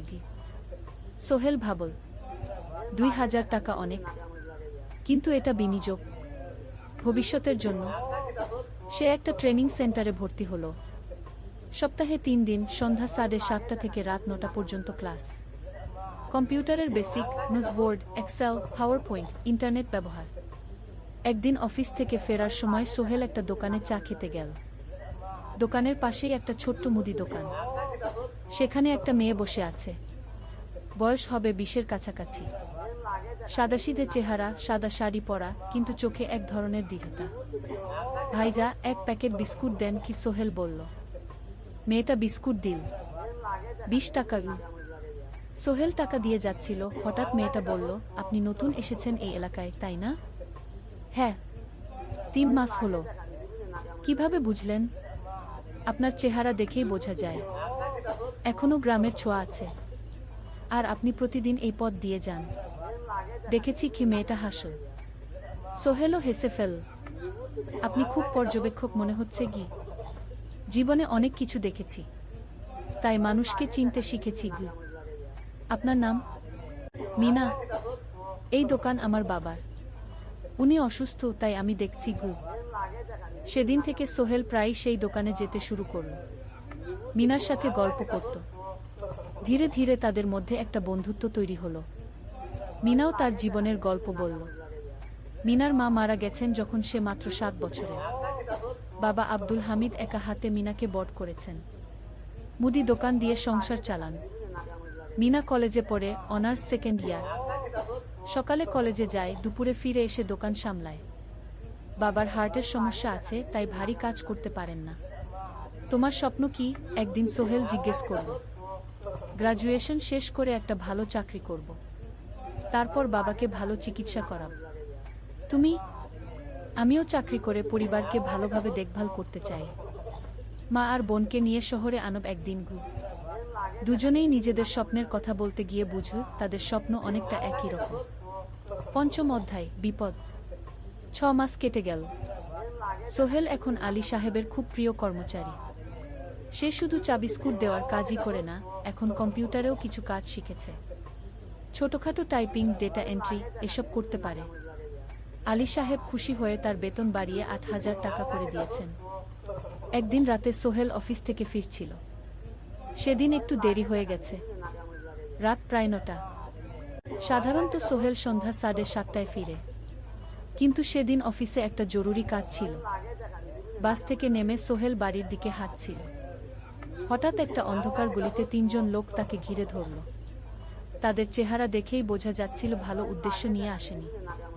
টাকা দে, তাড়াতাড়ি, একজন বলল। তার হাতে একটা ছুরি। সোহেল ভয় পেয়ে গেল। ভাই, আমার কাছে খুব কম টাকা আছে। কি যা আছে দে, তাড়াতাড়ি করো। সোহেল কাঁপতে কাঁপতে তার পকেট থেকে 5 টাকা বের করে দিল। এই টাকা দিয়ে সে বাজার করবে ভেবেছিল, কিন্তু ছিনতাইকারীরা সন্তুষ্ট হলো না। শুধু 5 টাকা? তোর ব্যাগে কি আছে? তারা সোহেলের ব্যাগ কেড়ে নিল। ব্যাগে ছিল তার মোবাইল, কম্পিউটার ট্রেনিং সেন্টারের সার্টিফিকেট আর কিছু গুরুত্বপূর্ণ কাগজপত্র। না ভাই, ব্যাগটা ফেরত দেন, ওতে আমার জরুরি জিনিস আছে। মোবাইল নিয়ে নেন, কিন্তু ব্যাগটা দেন। কিন্তু ওরা শুনল না। একজন সোহেলকে জোরে ধাক্কা দিল। সোহেল পড়ে গেল। মাথা রাস্তার কংক্রিটে ধাক্কা লেগে গেল। রক্ত বের হলো। 3 জন দৌড়ে পালিয়ে গেল। কিছুক্ষণ সোহেল অজ্ঞান হয়ে পড়ে রইল। তারপর ধীরে ধীরে জ্ঞান ফিরল। মাথায় প্রচণ্ড ব্যথা। সে উঠে দাঁড়ানোর চেষ্টা করল, কিন্তু মাথা ঘুরছিল। কোনোমতে একটা দেয়াল ধরে দাঁড়াল। একজন পথচারী তাকে দেখে থামল। কি হয়েছে ভাই? ছিনতাই হয়েছে কি? এসো, আমি তোমাকে হাসপাতালে নিয়ে যাই। কিন্তু সোহেল রাজি হলো না। না, ঠিক আছি, বাড়ি যেতে পারব। সে কোনোমতে করিম মামার বাড়িতে পৌঁছাল। দরজা খুলেই সালমা আপা চিৎকার করে উঠলেন, ও আল্লাহ, কি হয়েছে? করিম মামা দৌড়ে এলেন। সোহেলকে ভেতরে নিয়ে গেলেন। তার মাথায় জল ঢেলে রক্ত পরিষ্কার করলেন। ক্ষতটা বেশ গভীর। হাসপাতালে যেতে হবে কি? করিম মামা বললেন। তারা একটা অটোরিকশা নিয়ে নিকটস্থ হাসপাতালে গেলেন। ডাক্তার সোহেলের মাথায় 3টা সেলাই দিলেন। বলল, 1 সপ্তাহ বিশ্রাম নিতে হবে, কোনো ভারী কাজ করা যাবে না। হাসপাতাল থেকে ফিরে সোহেল শুয়ে রইল। তার মনে হচ্ছিল সবকিছু শেষ হয়ে গেছে। মোবাইল চলে গেছে, গুরুত্বপূর্ণ কাগজপত্র চলে গেছে। এখন 1 সপ্তাহ অফিস করতে পারবে না। পরদিন সকালে করিম মামা আলী সাহেবকে ফোন করে সব জানালেন। আলী সাহেব বললেন, ঠিক আছে, সোহেল ভালো হয়ে এলে আসবে, চিন্তার কিছু নেই। গি মিনা যখন এই খবর শুনল, সে সন্ধ্যায় সোহেলকে দেখতে এলো করিম মামার বাড়িতে। সাথে এনেছিল কিছু ফল। কি হয়েছিল? মিনা চিন্তিত গলায় জিজ্ঞেস করল। সোহেল সব বলল। মিনা রেগে গেল। এই শহরে এখন অনেক অপরাধ বেড়ে গেছে, পুলিশ কিছু করে না। তুমি পুলিশে রিপোর্ট করেছ? না, লাভ নেই। তবুও করা উচিত। তোমার মোবাইলটা হয়তো খুঁজে পাওয়া যাবে। কি করিম মামা সোহেলকে নিয়ে পুলিশ স্টেশনে গেলেন। জেনারেল ডায়েরি করলেন, কিন্তু পুলিশ খুব একটা আশা দিল না। দেখি কিছু করা যায় কিনা। সোহেল বুঝল মোবাইল আর ফিরবে না। সেই 1 সপ্তাহ সোহেলের জীবনের সবচেয়ে কঠিন সময় ছিল। সে শুধু শারীরিকভাবেই ক্ষতিগ্রস্ত হয়নি, মানসিকভাবেও ভেঙে পড়েছিল। প্রতি রাতে দুঃস্বপ্ন দেখত। সেই 3 জন ছিনতাইকারীর মুখ ভুলতে পারছিল না। মিনা প্রায় প্রতিদিন আসত, তাকে সাহস দিত। তুমি হাল ছেড়ো না সোহেল, জীবনে এরকম খারাপ সময় আসে, কিন্তু এটা কাটিয়ে ওঠাই হলো আসল বীরত্ব। সোহেলের মা গ্রাম থেকে ফোন করতেন, করিম মামার মোবাইল থেকে। তুই ভালো আছিস তো? সোহেল মাকে সব সত্যি বলেনি, শুধু বলেছে, হ্যাঁ মা, ভালো আছি, একটু জ্বর হয়েছিল, এখন ভালো। এক সপ্তাহ পর সোহেল আবার অফিসে গেল। আলী সাহেব তাকে দেখে খুশি হলেন। কেমন আছো? ভালো আছি স্যার। ঠিক আছে, তবে প্রথম কয়েকদিন হালকা কাজ করবে গু। সোহেল আবার কাজে মন দিল। কিন্তু একটা জিনিস তাকে খুব কষ্ট দিচ্ছিল, তার মোবাইল নেই। মায়ের সাথে কথা বলতে পারছে না নিয়মিত। করিম মামার মোবাইল চাইতে সংকোচ লাগে। একদিন জাহিদ ভাই তাকে ডাকলেন। সোহেল, আমার একটা পুরনো মোবাইল আছে, তুমি ব্যবহার করো? না ভাই, আমি নাও, আমার কাজে লাগছে না, তুমি রাখো গু। সোহেল কৃতজ্ঞতায় প্রায় কেঁদে ফেলল। ধন্যবাদ ভাই। মোবাইল পেয়ে সোহেল প্রথমেই মাকে ফোন করল। মা খুব খুশি হলেন। এতদিন ফোন করিসনি কেন? মা, মোবাইলটা নষ্ট হয়ে গিয়েছিল, নতুন নিয়েছি। মায়ের গলায় স্বস্তি ফুটে উঠল। ষষ্ঠ অধ্যায়, নতুন সুযোগ। আরও 3 মাস কেটে গেল। সোহেল পুরোপুরি সুস্থ হয়ে গেছে। তার জীবন আবার স্বাভাবিক হয়ে এসেছে। সে এখন কম্পিউটার ট্রেনিং শেষ করেছে, সার্টিফিকেট পেয়েছে। কিন্তু একটা ঘটনা তার জীবনে বড় পরিবর্তন নিয়ে এলো। একদিন সকালে আলী সাহেব তাকে ডাকলেন। সোহেল, বসো। সোহেল বসল। মনে একটু ভয় লাগছিল। আলী সাহেব কি তাকে বকবেন? সোহেল, তুমি তো এখন কম্পিউটার চালাতে পারো? জি স্যার, একটু একটু শিখেছি। ভালো, আমি তোমার কাজ দেখছি, তুমি খুব পরিশ্রমী আর সৎ। আমাদের কোম্পানিতে এরকম মানুষের দরকার। সোহেল কিছু বুঝতে পারছিল না। আমি তোমাকে একটা সুযোগ দিতে চাই। আমাদের কোম্পানি একটা ট্রেনিং প্রোগ্রাম চালু করছে নতুন কর্মচারীদের জন্য। 6 মাসের কোর্স। কম্পিউটার, অ্যাকাউন্টিং, ভবন নির্মাণের হিসাব নিকাশ, প্রজেক্ট ম্যানেজমেন্ট সব শিখবে। কোম্পানি সব খরচ দেবে। ট্রেনিংয়ের সময় তোমার বেতনও চলবে। রাজি আছো? সোহেল বিশ্বাস করতে পারছিল না। স্যার, সত্যি আমাকে এত বড় সুযোগ দিচ্ছেন? হ্যাঁ, তুমি ভালো ছেলে, পরিশ্রমী। আমি তোমাকে এগিয়ে দিতে চাই। ভবিষ্যতে তুমি এই কোম্পানির একজন গুরুত্বপূর্ণ কর্মচারী হবে। সোহেল কৃতজ্ঞতায় প্রায় কেঁদে ফেলল। ধন্যবাদ স্যার, আমি কঠোর পরিশ্রম করব। আমি জানি। সেদিন সন্ধ্যায় সোহেল মিনার দোকানে গেল। মিনাকে খবরটা দিল। মিনা খুব খুশি হল। তার চোখে জল এসে গেল। তুমি পারবে সোহেল, আমি জানি। সোহেল তার মা আর বোনকেও ফোন করে খবরটা দিল। মা কাঁদতে লাগলেন। তোর বাবা বেঁচে থাকলে কত খুশি হতো। ট্রেনিং শুরু হলো পরের মাস থেকে। প্রতিদিন সকালে 3 ঘন্টা ক্লাস, তারপর বাকি সময় অফিসের কাজ।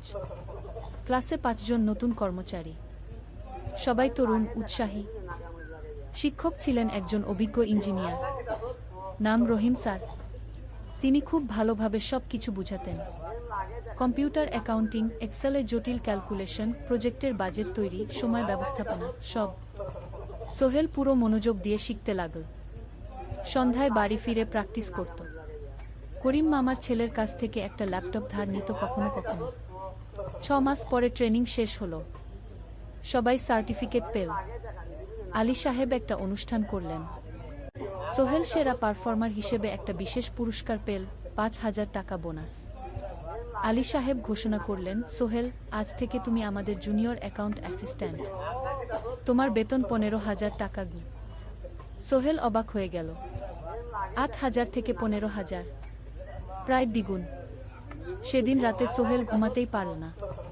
খুশিতে, উত্তেজনায় তার চোখে ঘুম নেই। সে ভাবল তার জীবন কিভাবে বদলে যাচ্ছে। 2 বছর আগে যে রিক্সা চালাত, আজ সে একটা নামকরা কোম্পানির অ্যাকাউন্ট অ্যাসিস্ট্যান্ট। 7ম অধ্যায়, প্রেম ও প্রস্তাব। 1.5 বছর হয়ে গেল সোহেলের চট্টগ্রাম আসা। সে এখন একজন সফল যুবক। তার মা গ্রামে খুব খুশি। প্রতি মাসে সোহেল 10,000 টাকা পাঠায়। ছোট বোন ঋতু এখন কলেজে ভর্তি হয়েছে সোহেলের পাঠানো টাকায়। মায়ের চিকিৎসাও ভালোভাবে হচ্ছে। মিনার সাথে সোহেলের সম্পর্ক এখন আর শুধু বন্ধুত্ব নয়, দুজন দুজনকে ভালোবাসে। কিন্তু কেউ কাউকে সরাসরি বলার সাহস পায়নি। প্রতিদিন দেখা হয়, গল্প হয়, কিন্তু সেই একটা কথা বলা হয়ে ওঠে না। একদিন শুক্রবার, ছুটির দিন। সোহেল মিনাকে বলল, আজ কি একটু ঘুরতে যাবে? কোথায়? পতেঙ্গা বিচ। তুমি কি কখনো গেছো? না, কিন্তু আমার দোকান শুক্রবার তোমার বাবা সামলাবে। মিনা রাজি হয়ে গেল। দুপুরে দুজনে বাস নিয়ে পতেঙ্গা গেল। সমুদ্র দেখে মিনা অবাক হয়ে গেল। কি সুন্দর! দুজনে বালিতে বসল। ঢেউয়ের শব্দ শুনতে শুনতে গল্প করছিল। হঠাৎ সোহেল বলল, মিনা, তোমার সাথে কিছু বলার ছিল। বলো। সোহেল একটা লম্বা শ্বাস নিল। তুমি জানো আমি তোমাকে ভালোবাসি। মিনা হাসল। তার চোখ ভিজে গেল। জানি, আমিও তোমাকে ভালোবাসি সোহেল। সোহেল অবাক হয়ে গেল। সত্যি? হ্যাঁ, অনেকদিন ধরেই জানি। তুমি আমার জীবনে এসে সব কিছু বদলে দিয়েছ। তোমার সাথে থাকলে আমার মনে হয় আমি যে কোনো কিছু করতে পারব। দুজনে কিছুক্ষণ চুপ করে বসে রইল। সমুদ্রের ঢেউ এসে পায়ে লাগছিল। সূর্য পশ্চিমে ঢলে পড়ছে। আকাশ লাল কুমড়া হয়ে গেছে। কিন্তু আমার বাবার সাথে কথা বলতে হবে, কি মিনা বলল। আমি তৈরি। যখন বলবে তখন বলবো। পরের সপ্তাহে সোহেল মিনার বাবার সাথে কথা বলল। আব্দুল হামিদ সাহেব প্রথমে একটু দ্বিধা করলেন। তুমি কোনো পরিবারের ছেলে? তোমার বাবা কি করতেন? সোহেল সব সত্যি বলল। তার বাবা ছিলেন স্কুল শিক্ষক। মারা গেছেন 10 বছর আগে। মা গ্রামে থাকেন। ছোট বোন কলেজে পড়ে। তুমি নিজে কি করো? আমি আলামিন কনস্ট্রাকশন কোম্পানিতে জুনিয়র অ্যাকাউন্ট অ্যাসিস্ট্যান্ট। মাসে 15,000 টাকা বেতন। আব্দুল হামিদ সাহেব ভাবলেন। তারপর বললেন, দেখো, মিনা আমার একমাত্র সন্তান। তার মা নেই। আমি একা তাকে বড় করেছি। আমি চাই মিনা একজন ভালো ছেলের সাথে বিয়ে হোক। তুমি দেখতে ভালো ছেলে মনে হচ্ছে, কিন্তু আমাকে তোমার মায়ের সাথে দেখা করতে হবে। তোমার পরিবারকে জানতে হবে। জি আঙ্কেল, আমি ব্যবস্থা করছি। সোহেল খুশিতে আটখানা। সে সেদিন রাতেই তার মাকে ফোন করল। মাকে সব বলল। মা প্রথমে অবাক হলেন, তারপর খুশি হলেন। মিনা মেয়েটা কেমন? খুব ভালো মা, তুমি দেখলে পছন্দ করবে। ঠিক আছে, আমি আর ঋতু আসছি চট্টগ্রাম। 2 সপ্তাহ পর সোহেলের মা আর বোন চট্টগ্রাম এলো। সোহেল তাদের নিয়ে মিনার বাড়িতে গেল। 2 পরিবার একসাথে বসল। মিনার বাবা সোহেলের মাকে দেখে খুশি হলেন। সোহেলের মা সহজ সরল ভদ্রমহিলা। আপনার ছেলে খুব ভালো। মিনা তাকে পছন্দ করে। আমিও রাজি। আব্দুল হামিদ সাহেব বললেন, আমার সোহেল সৎ ছেলে। মিনাকে খুব ভালোবাসে। আমি জানি ও মিনাকে সুখে রাখবে। কি সোহেলের মা বললেন। বিয়ের তারিখ ঠিক হলো 3 মাস পর। এই 3 মাসে সোহেল যথেষ্ট টাকা জমাবে। বিয়ে হবে সাদামাটা কিন্তু সুন্দর। 8ম অধ্যায়, নতুন পথ। 3 মাস কেটে গেল দ্রুত। সোহেল প্রতিদিন কঠোর পরিশ্রম করছিল। অফিসে তার কাজের প্রশংসা হচ্ছে। আলী সাহেব তাকে এখন ছোটখাটো প্রজেক্টের হিসাব দেখতে দিচ্ছেন। সোহেল তার সঞ্চিত টাকা দিয়ে বিয়ের আয়োজন করল। বিয়ে হলো মিনার বাড়ির কাছের একটা কমিউনিটি সেন্টারে। খুব বেশি লোক আসেনি। 2 পরিবারের আত্মীয় স্বজন আর অফিসের কয়েকজন সহকর্মী। কিন্তু অনুষ্ঠান ছিল খুব সুন্দর। সোহেল যখন মিনাকে বিয়ের পোশাকে দেখল, তার মনে হলো পৃথিবীর সবচেয়ে সুন্দর মেয়ে সে। লাল শাড়ি পরা, মুখে হালকা মেকআপ, কিন্তু তার স্বাভাবিক সৌন্দর্য ছিল আসল। বিয়ের পর সোহেল একটা ছোট্ট ফ্ল্যাট ভাড়া নিল। 2 রুমের ফ্ল্যাট, মাসে ভাড়া 5,000 টাকা। মিনা এখনো তার পড়াশোনা চালিয়ে যাচ্ছে। আরও 1 বছর বাকি গ্রাজুয়েশন শেষ হতে। সোহেলের মা আর বোন গ্রামে ফিরে গেল। মা বলে গেলেন, সোহেল, মিনাকে ভালো রাখিস। মেয়েরা অনেক ত্যাগ করে সংসার করতে। জানি মা। নতুন জীবন শুরু হলো। সোহেল সকালে অফিসে যায়, সন্ধ্যায় ফেরে। মিনা সকালে কলেজে যায়, দুপুরে ফিরে রান্না করে, ঘর গোছায়। সন্ধ্যায় দুজনে একসাথে বসে পড়াশোনা করে, গল্প করে, টিভি দেখে। জীবন সুন্দর ছিল, কিন্তু চ্যালেঞ্জও ছিল। মাসিক খরচ, ভাড়া 5,000, বাজার 3,000, বিদ্যুৎ গ্যাস 1,000, মায়ের জন্য 5,000, মিনার কলেজের খরচ 1,000 দুয়েক। মোট প্রায় 14,000 টাকা। বাঁচত মাত্র 1000 খানেক। কিন্তু সোহেল হাল ছাড়ল না। সে সন্ধ্যায় একটা কম্পিউটার ট্রেনিং সেন্টারে পার্ট টাইম পড়ানো শুরু করল। সপ্তাহে 3 দিন 2 ঘন্টা করে। এতে মাসে আরও 3000 টাকা আসতে লাগল। মিনাও বসে থাকল না।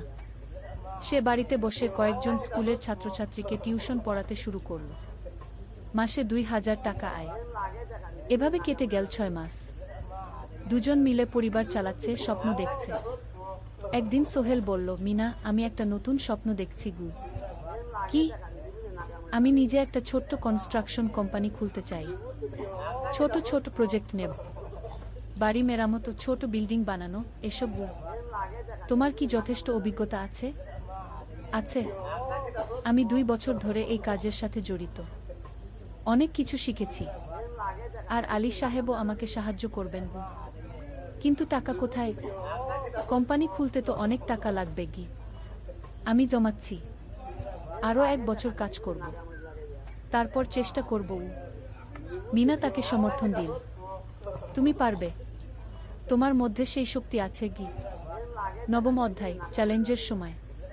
কিন্তু ভাগ্য সবসময় অনুকূলে থাকে না। সোহেল যখন স্বপ্ন দেখছিল নিজের কোম্পানি খোলার, তখনই একটা বড় সমস্যা এলো। আলী সাহেবের কোম্পানি একটা বড় প্রজেক্ট পেয়েছিল, একটা 10তলা বিল্ডিং বানানোর কাজ। কিন্তু প্রজেক্টের প্রধান ইনভেস্টর হঠাৎ পালিয়ে গেল। তিনি কোম্পানির কাছ থেকে প্রায় 50 লাখ টাকা নিয়ে গেছেন, কিন্তু কাজ শেষ হয়নি। কোম্পানি বড় ক্ষতির মুখে পড়ল। আলী সাহেব অনেক কর্মচারীকে ছাঁটাই করতে বাধ্য হলেন। প্রায় 10 জনকে চাকরি থেকে বাদ দিলেন। বাকিদের বেতন কমাতে হলো। সোহেলকে আলী সাহেব ডেকে বললেন, সোহেল, আমি তোমাকে রাখতে চাই। তুমি বিশ্বস্ত কর্মচারী, কিন্তু তোমার বেতন কমাতে হবে। 15,000 থেকে 10,000 সোহেল মনে মনে চিন্তায় পড়ে গেল। 10,000 টাকায় সংসার চলবে কিভাবে?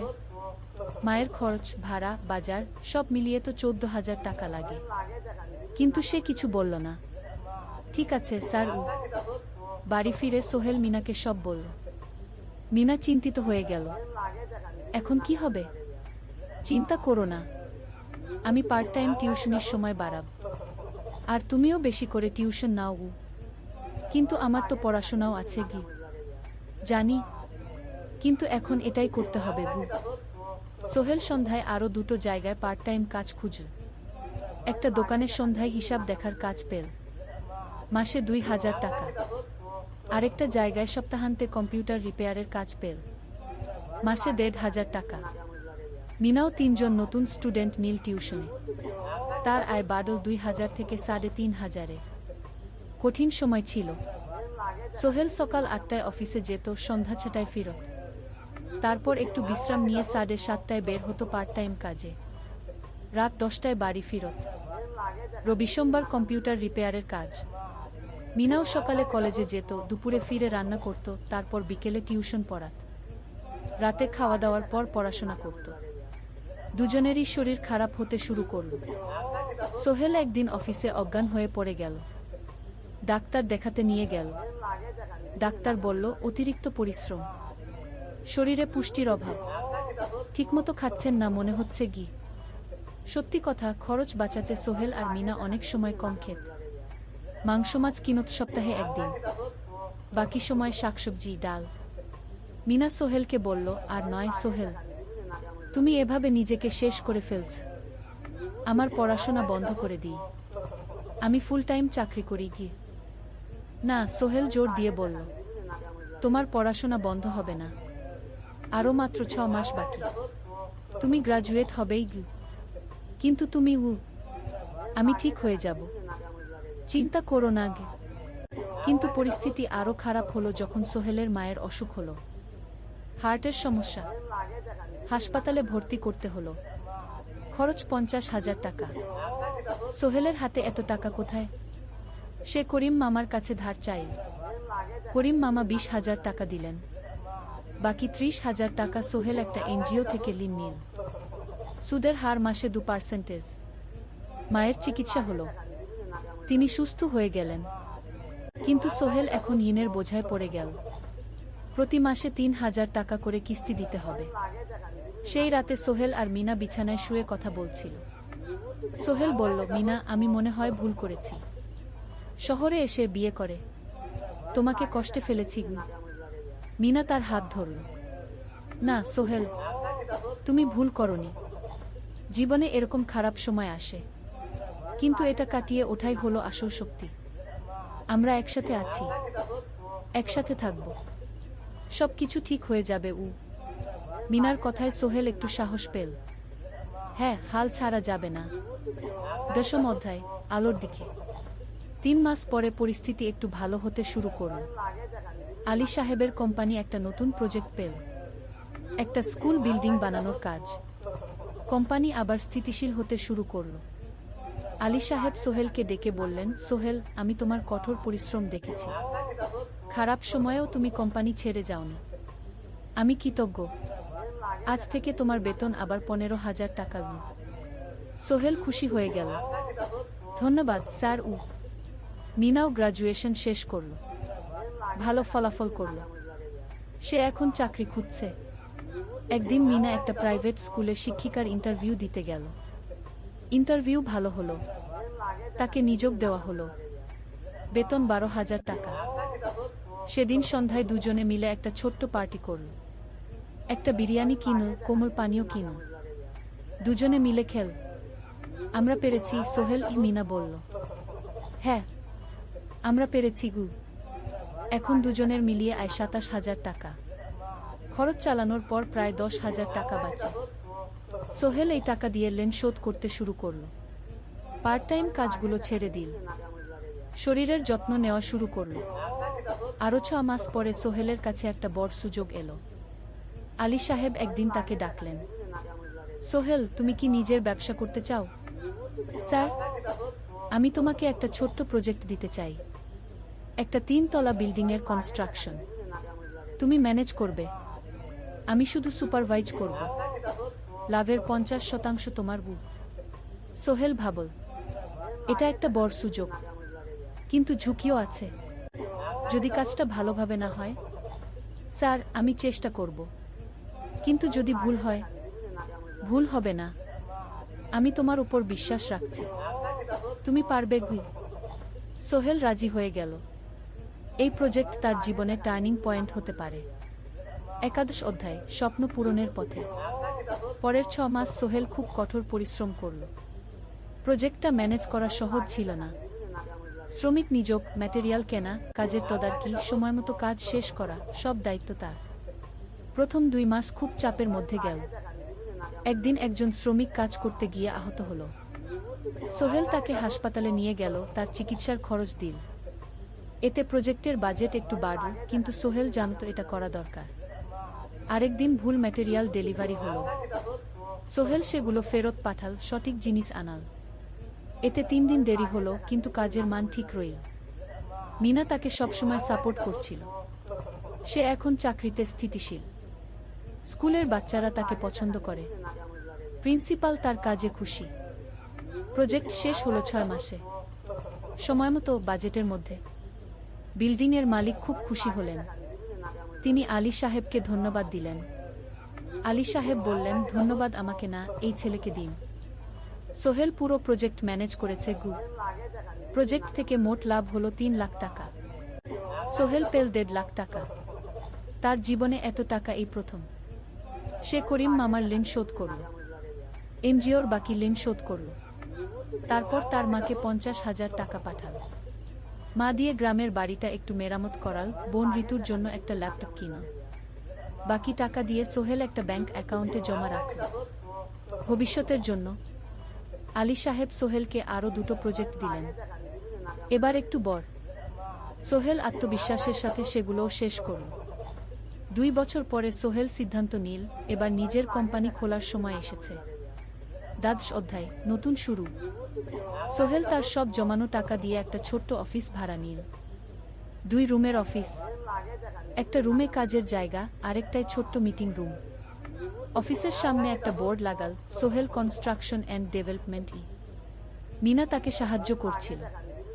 সে অফিসের অ্যাকাউন্টস দেখত সন্ধ্যায় স্কুল থেকে ফিরে। দুজন মিলে একটা টিম। প্রথমে ছোট কাজ নিল, বাড়ি মেরামত, দোকান সংস্কার, ছোট বিল্ডিং কনস্ট্রাকশন।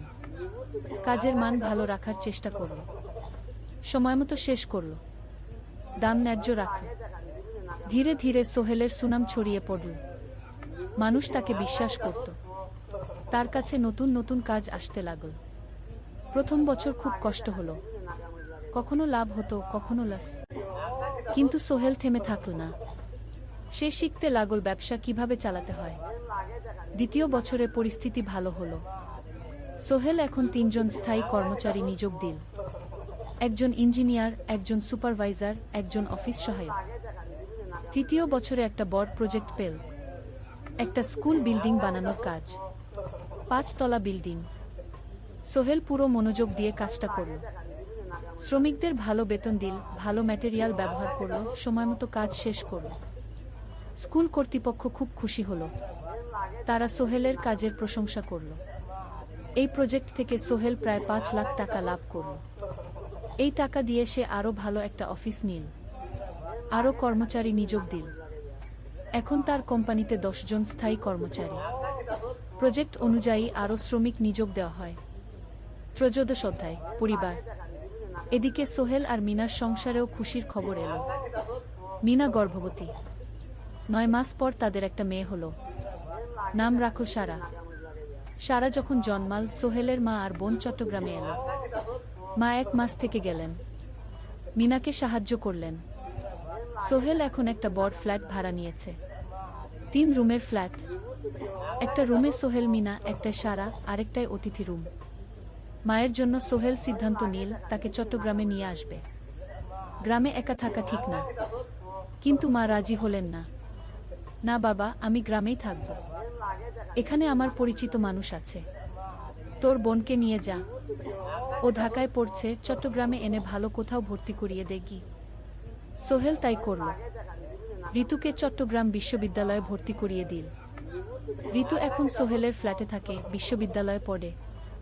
সোহেলের মনে হলো তার জীবন এখন পরিপূর্ণ। স্ত্রী, মেয়ে, বোন সবাই তার কাছে। ব্যবসা ভালো চলছে। মা গ্রামে সুখে আছেন। চতুর্দশ অধ্যায়, সফলতার শিখরে। 5 বছর কেটে গেল। সোহেল এখন একজন সফল উদ্যোক্তা। তার কোম্পানি কি সোহেল কনস্ট্রাকশন অ্যান্ড ডেভেলপমেন্ট এখন চট্টগ্রামে বেশ পরিচিত। প্রায় 30 জন কর্মচারী তার অধীনে কাজ করে। সোহেল এখন শুধু ছোট প্রজেক্ট করে না, বড় বড় প্রজেক্টও করে। একটা 8 তলা বিজনেস কমপ্লেক্স বানানোর কাজ পেয়েছে। একটা হাসপাতাল বিল্ডিং বানাচ্ছে। মিনা এখনো স্কুলে পড়ায়। সে এখন ভাইস প্রিন্সিপাল। সাথে সোহেলের কোম্পানির অ্যাকাউন্টস ম্যানেজার। 2 জন মিলে ব্যবসা চালা। সারা এখন 4 বছরের। স্কুলে ভর্তি হয়েছে। খুব চালাক মেয়ে। ঋতু বিশ্ববিদ্যালয় থেকে গ্রাজুয়েট হয়ে একটা ব্যাংকে চাকরি পেয়েছে। একদিন আলী সাহেব